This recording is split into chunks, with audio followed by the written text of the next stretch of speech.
Good morning and welcome to Peace Out. I'm running a little bit late this morning, but oh well. I'm here, right? Anyway, I hope you're having a good morning. Hope yours is going a little smoother than mine. It's not been bad. It's just I got behind. So, and then I looked up and I was like, oh, I thought it was like 5 till 8 and it was 5 after 8. So anyway, I like to go live right about 8. So, but here we are, right? Here we are. Here's the main thing. Welcome to Peace Out, where we're all learning to peace out. And let me tell you, that I have been tested on that this week, and I'm not gonna give you my list because I know you got a list, right? But there's been several things just going on in my world that's tested that. Can I stay in that peace? That's the struggle, right?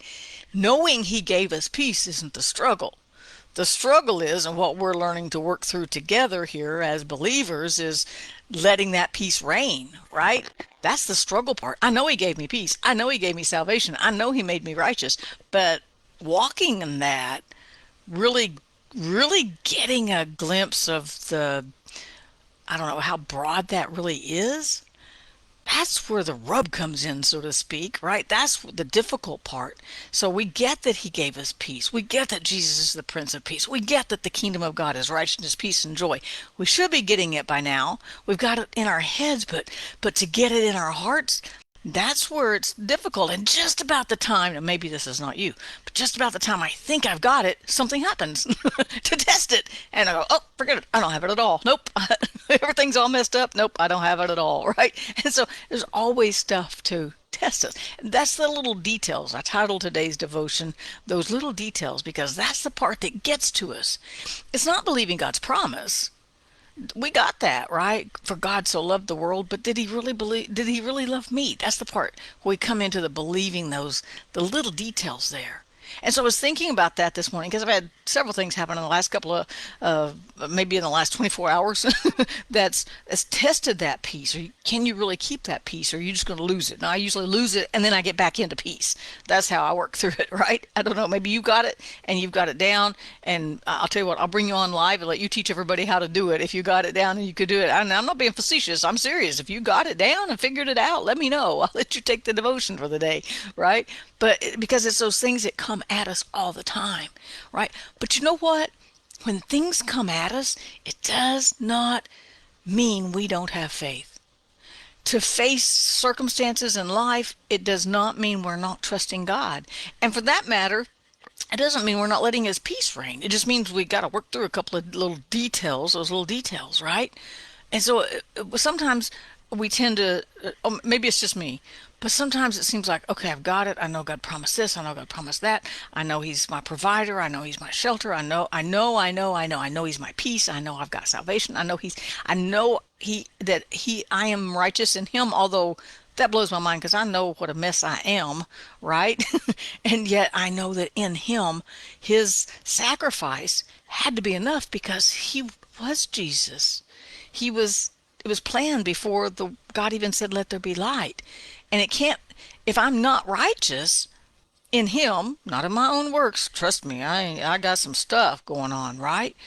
But if I can't trust that His sacrifice was enough to cover me, then I got some stuff to work out and I need to spend some time right here, specifically in maybe Romans, right? Sorting some of that out because that's the whole thing is He made me righteous. And so we get those things, but then I'm trucking along real good and something happens and I'm like, oh, just forget it all. Right? I'm a mess. And I stop looking at what He did and looking at what a mess I made or what a mistake I made or what I got wrong in the process, right? And instead of looking at His grace, His righteousness, which is what I should be focusing on, and His peace, right? And so this morning I was making my list because I am learning this. I haven't mastered it yet, but I am learning it that when stuff starts piling up in my mind and in my heart, and like I said, I'm not going to share my list, but I got a pretty exhaustive list and God, there's this, and God, there's that, God, there's something else. But I'm learning to roll those over in prayers. Okay, God, I've got this situation. Please give me wisdom to deal with this. Or maybe, I've got a situation I need some provision for. provide for this, Lord, or how do I handle this situation or these relationships? I'm learning to turn those over in prayers. And so I was going through my list this morning, and there's this, and there's this, and there's this, and then I thought, you know what? What if I did the same with gratitude and thanksgiving? Start building a list of things to be thankful for, because that's what changes my attitude. That's according to Psalm 100. We come into his courts with praise and into his gates with thanksgiving, right? So Thanksgiving is the gateway to understanding the presence of God and how he's working in our lives. And so I started taking my list and doing the thank yous on them rather than the oh my goshes on them. What am I going to do? Right? And trying to transform those into I'm so glad I have this problem. Thank you that I'm trying to I'll share one thing. One thing is I'm working with the school in Pakistan. I'm doing some teaching for them. You can check that out. I can put the link down in the comments if you want it. Doing some teaching with the Life Christian New Life Academy, Life Christian Academy. Oh, I better find the name of that school, right? In Pakistan, and they're translating some of my study guides and my devotionals into Urdu to circulate in the churches in Pakistan. But I got to figure out how to pay for that, right? And so that I was all worried about paying for it, and then I thought, whoa, what an so I began to I asked God, I need your provision, but then I rolled that over to thank you, God, that what an opportunity that. I mean, if you think about it, I'm becoming an international author. I'll have 5 books as soon as God pays for it, circulating through Christians to Christian churches, and Christian groups in Pakistan. So I began to turn it over to thanksgiving rather than fearfulness of how am I going to do this? What am I going to? No, I don't have to do it. God's doing it. It's His gospel. It's His word. He will provide, right? And so I began to turn it over to thanksgiving. And when I did, I got that peace. But see, it's those little details that get us, right? I'm about halfway done.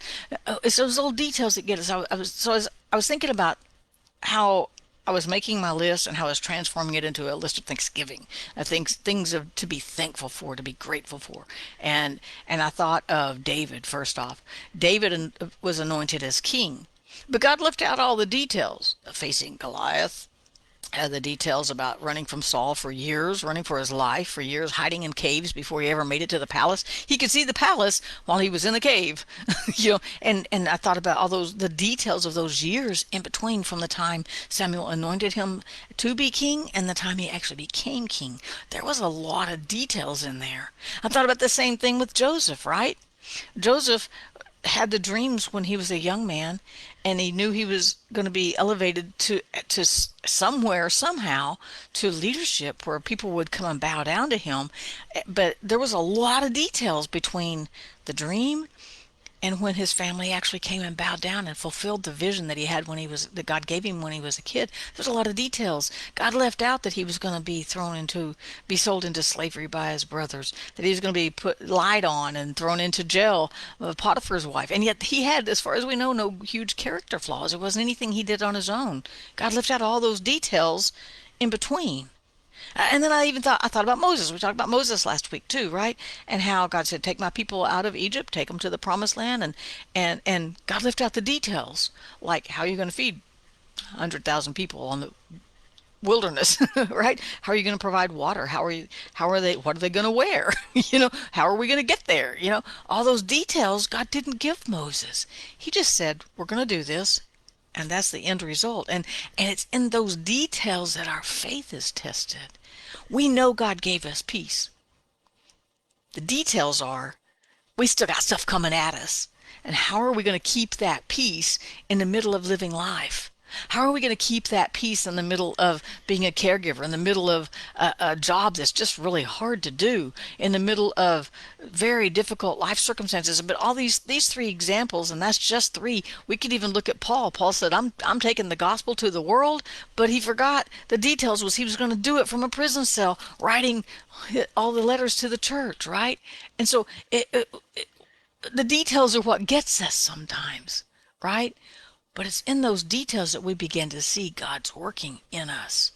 He starts working that peace in us. He starts working that uneasiness out of us. He starts working his righteousness in us and the unrighteousness out. And we become, you see, we think of the transformation from David being a shepherd boy to a giant killer to a king But it was all those details in between that made the story exciting, right? We think of Joseph being a just the dearly beloved of Jacob, and then